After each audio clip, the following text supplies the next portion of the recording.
Michael Gerard Tyson, aka Mike Tyson, the baddest man on the planet and one of the best boxers to ever live. He still has the record today of the youngest heavyweight champion ever, winning the WBC title from Trevor Berbick in 1986 at just age 20 years old. He found it hard with his newfound fame and money and ventured into partying, women and drugs, getting himself into all kinds of trouble in and out of the ring. But it wasn't till 1990 when his world came crashing down in the ring. Then in 1991, outside of the ring, the old Mike Tyson would never be the same again as a boxer and as a person. In the ring it was pretty clear-cut what was Tyson's downfall, but out of the ring the rape in 1991 wasn't such a simple clear-cut case.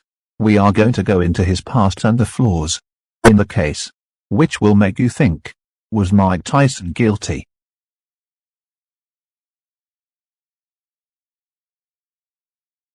Tyson grew up on the streets of Brownsville, New York. He had a rough home life and quickly became a young criminal, robbing people, fighting and doing what he could to get by. He was such a wild child that by the time he was 13 he had been arrested 38 times. He was sent to the Tyron School for Boys in Johnstown, New York. Tyson's emerging boxing ability was discovered there by Bobby Stewart, a juvenile detention center counselor and former boxer. Stewart considered Tyson to be an outstanding fighter and trained him for a few months before introducing him to Cus D'Amato. Cus D'Amato knew straight away that Tyson was going to be a future world champion. He took Tyson in and taught him everything he knew about boxing. Cus had already twice before trained two world champions and was legend in the boxing world. He also taught Tyson responsibility and how to deal with people the right way. Tyson became a force to be reckoned with as an amateur. Tyson's mother died when he was 16. This obviously did a lot to Tyson mentally. His mother would never see him as a success.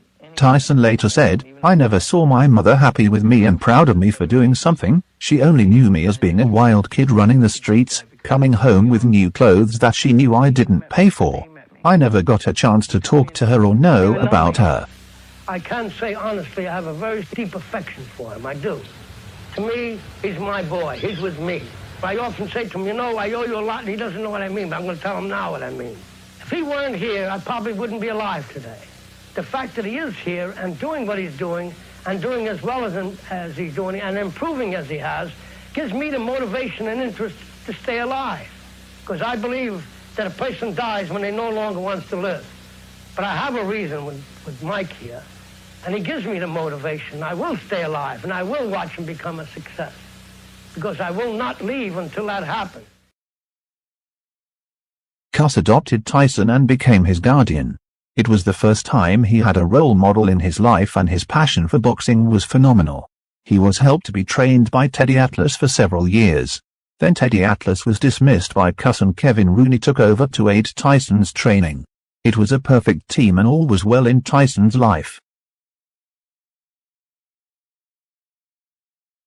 Cus D'Amato died when Tyson was 19 and just 1 year before he became champion.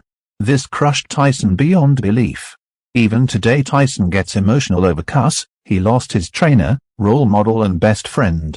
I don't think Mike Tyson ever fully recovered psychologically after Cus and found it hard to trust people. I personally think if Cus would have found Tyson 15 years earlier, things in Tyson's career and life would have turned out differently. Having Cus to guide him through the fame and fortune, also the pressures of the public and press, Tyson would have reigned undefeated and had a happy and balanced life. Jimmy Jacobs, who was my manager at the time, and he had told me that within 10 hours Cus will be dead, and we have to go to the bank and deposit some money. It was some money that I had made for my fight, a few $100,000, and we had to deposit some money. So we went to the bank, and I was at the bank depositing money, and I was just crying, just crying out, just crying, and crying, and crying. And the lady at the bank was, I was hysterical. The lady at the bank had asked, "What is wrong? Is everything all right?" And Jim Jacobs had explained that we had lost a good friend of ours had died, or will be dying shortly, and he's handling it very rough.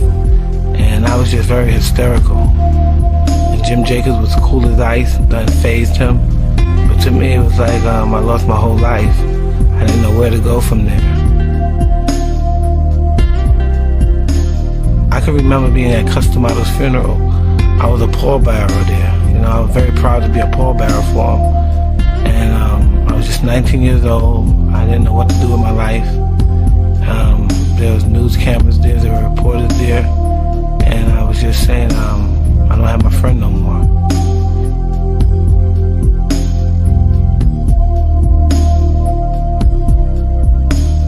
I was very scared. I felt very vulnerable.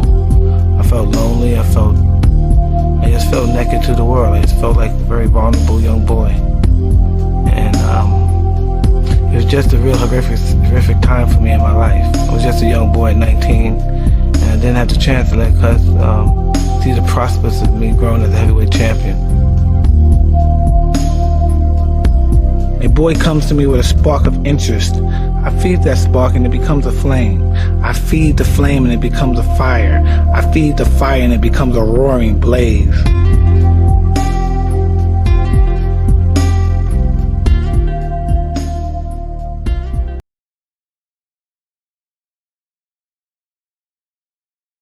It was 1 year after Cus died and Tyson was still trained by Kevin Rooney. He had smashed his way through the heavyweight division, with knockout after knockout. They knew he was a dominant force to be reckoned with. He went out and fought Trevor Berbick, dedicating this fight for Cus wanting it for so long. At 20-year-old Tyson showed his skill, power and ferociousness, smashing the 32-year-old. Berbick putting an end to the fight early in the second round. Tyson became the youngest heavyweight champion ever. Bangs the body. Wow, with that uppercut is Tyson. Catches him with a right left hook, and he goes down. He goes down. He should be able to get up from this. His legs may be shut. They are. As Trevor Berbick falls back in the rope, I don't know if he's going to be able to continue. He's got the heart, but his body won't let him do what his mind wants to. And he's counted out.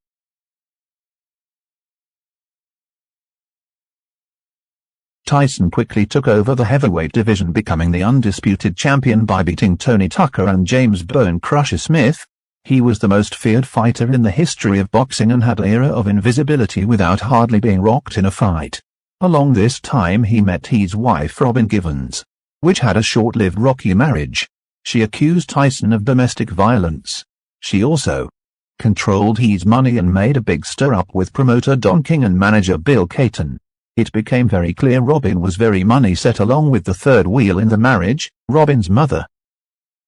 They was divorced within a year, and again it took a toll on his mental health. He was young and it was his first love. It was never known if Robin indeed had a miscarriage or faked, or which many people close to Tyson think so. This really wrecked Tyson's head and he stopped training and lost interest for a while. It was February 1990 and Tyson was fighting in Japan against a 42-1 underdog James Buster Douglas. Tyson partied in Japan and didn't train much for the fight. He had recently sacked his trainer Kevin Rooney and didn't have much style about him. He was going in the ring mainly without tactic and heading for a knockout.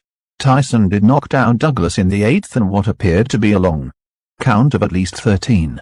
It was quickly dismissed and Douglas came back in the 10th and knocked out Tyson, who couldn't see out of his badly swelled eye, which his corner didn't seem prepared.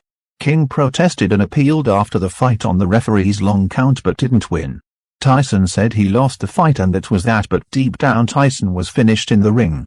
He would always be a shadow of his former self. Boxing was his life, and without that he didn't have much to go on for, and he started to hit rock bottom.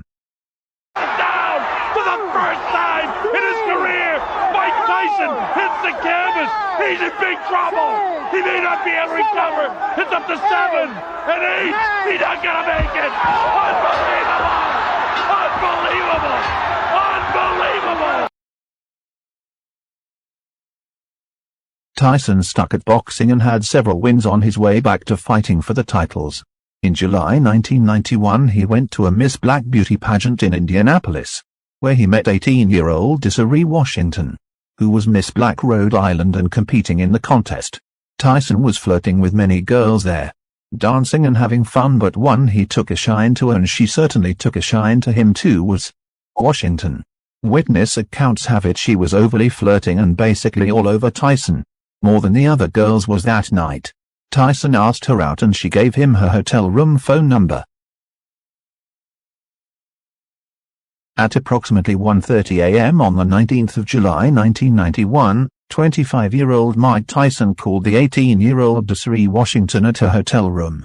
Tyson asked her to come out with him, saying he would come in his limousine to pick her up, and her overjoyed Washington agreed.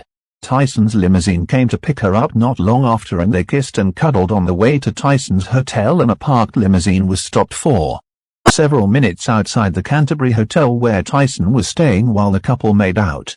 This was seen by witnesses, which Washington denied, saying she only kissed Tyson when she first got in the limousine and nothing else happened until they got to the hotel room. Witnesses saw her holding hands with Tyson heading to the hotel, when Washington said she walked behind him. The three female witnesses who saw Tyson and Washington kissing and cuddling in the limousine and saw them walking into the hotel holding hands was denied and not allowed to take the stand. If allowed, their evidence would have totally contradicted Washington's story. The trial judge ruled that the witnesses had come forward too late, and that the defendant took too long to notify the court about their existence and intent to use them. This was just the first of many downfalls for Tyson's defense. There was witnesses who competing against Washington in the beauty pageant who came forward, telling the court that Washington had told them Mike Tyson was rich and dumb. Look what Robin Givens got out of him, which DISEREE Washington obviously denied, saying.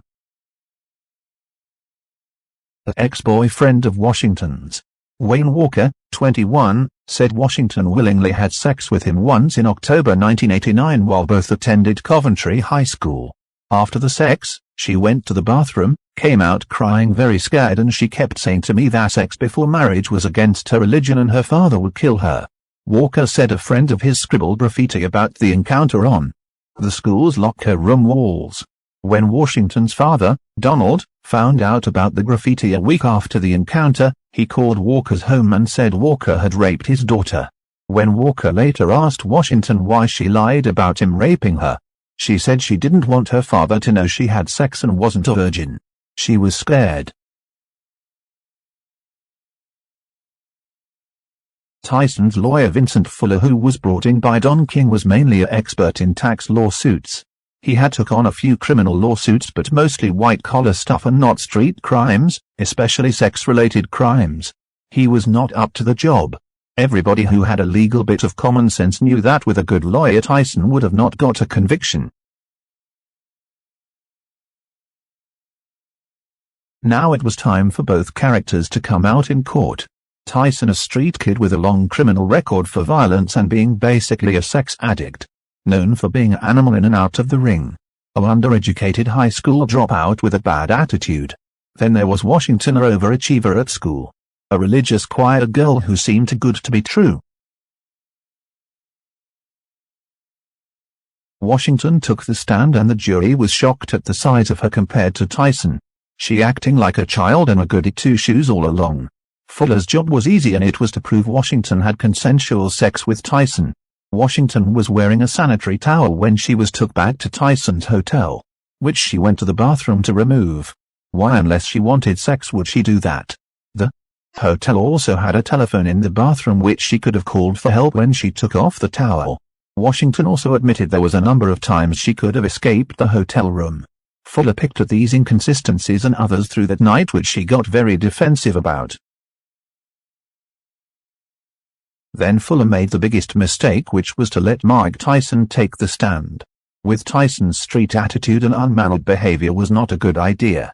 Tyson was even eyeing up women in the court.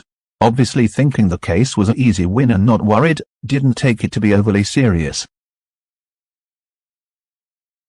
A shocked Tyson was found guilty of rape and sentenced to 10 years in prison.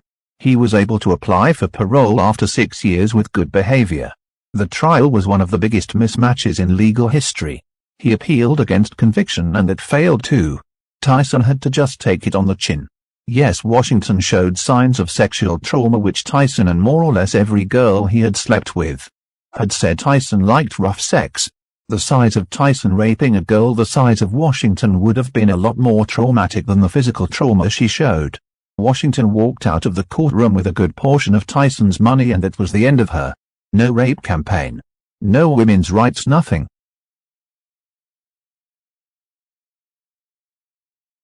Mike Tyson admitted he had done some horrible things in his life, what he is ashamed of and should be in prison for, but said he did not rape DISEREE Washington. His only regret was the following morning when Washington wanted to go back to her hotel. She wanted Tyson to accompany her in his limousine, but he said he was tired and she should go alone with his driver.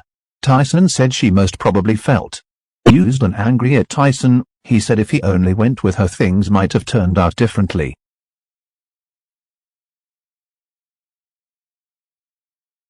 Years later, several members of the jury was interviewed by journalists, with being showed the evidence what was not allowed in court and the screw-ups in the case. Asked if they knew at the trial what they know now, would they have give Tyson a guilty, and they all said they would most probably give Tyson a not guilty.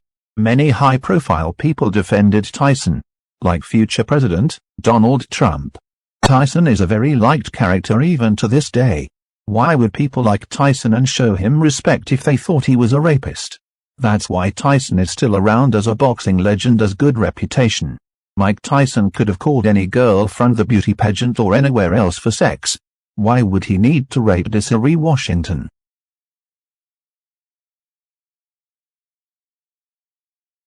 Tyson came back to boxing not long after his release from prison 6 years later.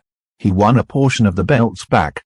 Tyson was now basically broke financially. Near the end of his career, he was coming back for the money, losing fights to low-rate fighters like Danny Williams and journeyman Kevin McBride. Tyson said his heart hadn't been in boxing since 1990. He retired in 2005. He never got over the stigma of being a convicted rapist and was a broken man for a long time. Tyson today is a family man and has a different approach to his life. He found peace with himself after fighting many demons all his life. He owns a legal cannabis business and has a boxing podcast as well as other ventures. He is happily married and got himself out of bankruptcy.